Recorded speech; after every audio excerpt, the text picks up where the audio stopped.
Hai, kenalkan nama saya Irfan Mustafa. Saya adalah mahasiswa dari Universitas Negeri Padang. Baiklah, saya akan menjelaskan materi tentang konsep dasar pendidikan seni rupa umum dan seni. Pendidikan seni meliputi semua bentuk kegiatan tentang aktivitas fisik dan non-fisik yang tertuang dalam kegiatan berekspresi, bereksplorasi, berkreasi, dan berapresiasi melalui bahasa rupa, bunyi, gerak, dan peran. Melalui pendidikan seni, anak dilatih untuk memperoleh keterampilan dan pengalaman menciptakan yang disesuaikan dengan lingkungan alam dan budaya, serta untuk memahami, menganalisis, dan menghargai karya seni. Tegasnya, pendidikan seni di sekolah dapat menjadi media yang efektif dalam mengembangkan pengetahuan, keterampilan, kreativitas, dan sensitivitas anak. Tujuan seni juga dapat dilihat sebagai upaya untuk mengembangkan sikap agar anak mampu berkreasi dan peka terhadap seni atau memberikan kemampuan dalam berkarya dan berapresiasi seni.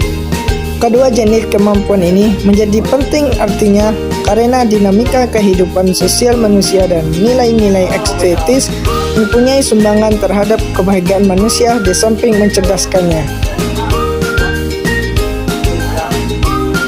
Konsep dasar pendidikan seni. Pendidikan seni merupakan sarana untuk mengembangkan kreativitas. Pendidikan seni terbentuk dari kata pendidikan seni. Hal ini membawa implikasi bahwa proses pendidikan seni tidak hanya difungsikan untuk melatih agar mampu menguasai proses dan teknik berkarya seni saja, namun melalui proses ini juga difungsikan sebagai alat pendidikan dalam mengembangkan agar lebih optimal. Konsep pendidikan seni sebagai aset kultural. Kultural artinya berhubungan dengan kebudayaan. Kultur artinya kebudayaan. Kebudayaan dalam arti sempit dapat disebut istilah budaya atau bisa disebut kultur. Budaya berasal dari Sanskerta, yaitu budaya, yang artinya sebagai hal-hal yang berhubungan dengan budi dan akal manusia. Seni dapat dikatakan sebagai aset kultural karena setiap budaya tak pernah lepas dari namanya seni. Terutama di Indonesia, seni benar-benar melekat pada setiap budaya Indonesia, mulai dari tarian, musik, hingga seni rupa, seperti patung, relief, lukisan, dan lainnya. Hai, perkenalkan nama aku Lisan Raini, aku mahasiswa Universitas Negeri Padang. Selanjutnya, pendidikan seni sebagai sistem vokasional. Tujuan pendidikan seni, pendidikan di Indonesia saat diklasifikasikan menjadi dua bagian penting, yaitu 1.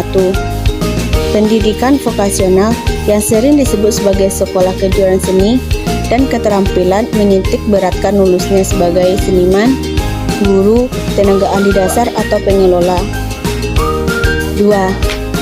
Pendidikan avokasional yaitu seni budaya yang menitik beratkan seni sebagai pendidikan, sebagai bagian integral atau keseluruhan pendidikan, antara lain sebagai pembinaan pikir, rasa, serta keterampilan.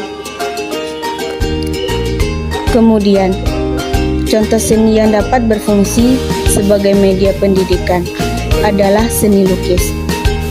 Melukis biasanya menggunakan berbagai media tergantung dari kemampuan dan kreativitasnya. Contohnya, ada cat air, cat minyak, pasir, arang, dan sebagainya. Selain itu, lukisan pun tidak memiliki batas tertentu. Selanjutnya, konsep dasar seni sebagai aset pendidikan. Terdapat dua konsep. Seni dalam pendidikan, menurut konsep ini, keahlian seni seperti melukis, menyanyi, dan sebagai perlu diajarkan hal ini dalam langkah pengembangan dan pelestariannya. Selanjutnya, pendidikan melalui seni. Konsep ini dipopulerkan oleh Herbert Read dalam Education for All berdasarkan pandangan ini. Selain dilihat sebagai sarana atau alat mencapai tujuan, pendidikan dan bukan tujuan seni itu sendiri. Adapun beberapa contoh seni yang dapat berfungsi sebagai media pendidikan. Yang pertama, bermain angklung. Yang kedua, menggambar.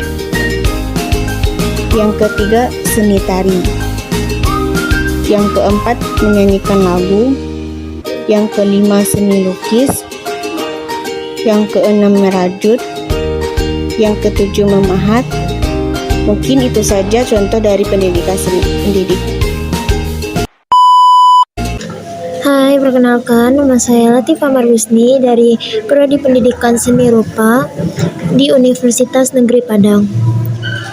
Baik, selanjutnya, sifat pendidikan seni ini dipakai sebagai mata pelajaran pada pendidikan sekolah didasarkan pada pemikiran pendidikan seni memiliki sifat yaitu sebagai multilingual, yang berarti melalui pendidikan seni kita dapat mengembangkan kemampuan mengekspresikan diri secara kreatif dengan berbagai cara dan media, seperti dengan bahasa rupa atau bunyi gerak dan paduannya.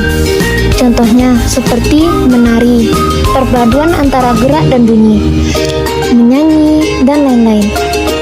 Selanjutnya, multidimensional, yang berarti dengan seni kita dapat mengembangkan kompetensi dasar yang meliputi membangun kompetensi seperti pengetahuan, pemahaman, analisis, evaluasi, apresiasi, dan produktivitas dalam menyeimbangkan fungsi otak kanan dan fungsi otak kiri, memadukan unsur logika dan estetika. Selanjutnya yaitu multikultural, yang berarti pendidikan seni bertujuan untuk menumbuhkan kesadaran dan kemampuan berapresiasi terhadap keragaman budaya lokal dan global sebagai bentuk sikap menghargai dan toleran, hidup rukun dalam masyarakat dan budaya yang majemuk. Jadi dapat kita simpulkan bahwa pendidikan seni rupa merupakan bagian dari pendidikan umum yang mendapatkan kewajiban atau tugas utama yaitu melatih perkembangan rasa estetika, keindahan maupun apresiasi seni melalui pembelajaran praktek berkarya seni rupa dan lain-lain. Pembelajaran seni rupa yang dimaksud adalah pendidikan untuk anak yang didasari oleh pembinaan integrasi rupa, visual inteligensi dengan kemampuan memahami objek secara komprehensif maupun detail. Selain itu, seni rupa memiliki peran dalam pembentukan pribadi peserta didik yang humoris dengan memperhatikan kebutuhan perkembangan anak yang mencapai multi kecerdasan yang terdiri atas kecerdasan interpersonal, visual, spesial, musikal, logistik, logika matematik, naturalis, serta kecerdasan adveritas, kecerdasan kreativitas, kecerdasan spiritual dan moral, serta kecerdasan emosional.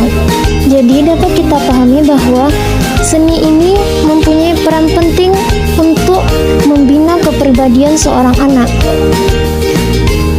Demikianlah penjelasan kami tentang konsep dasar pendidikan sekolah umum dan khusus seni.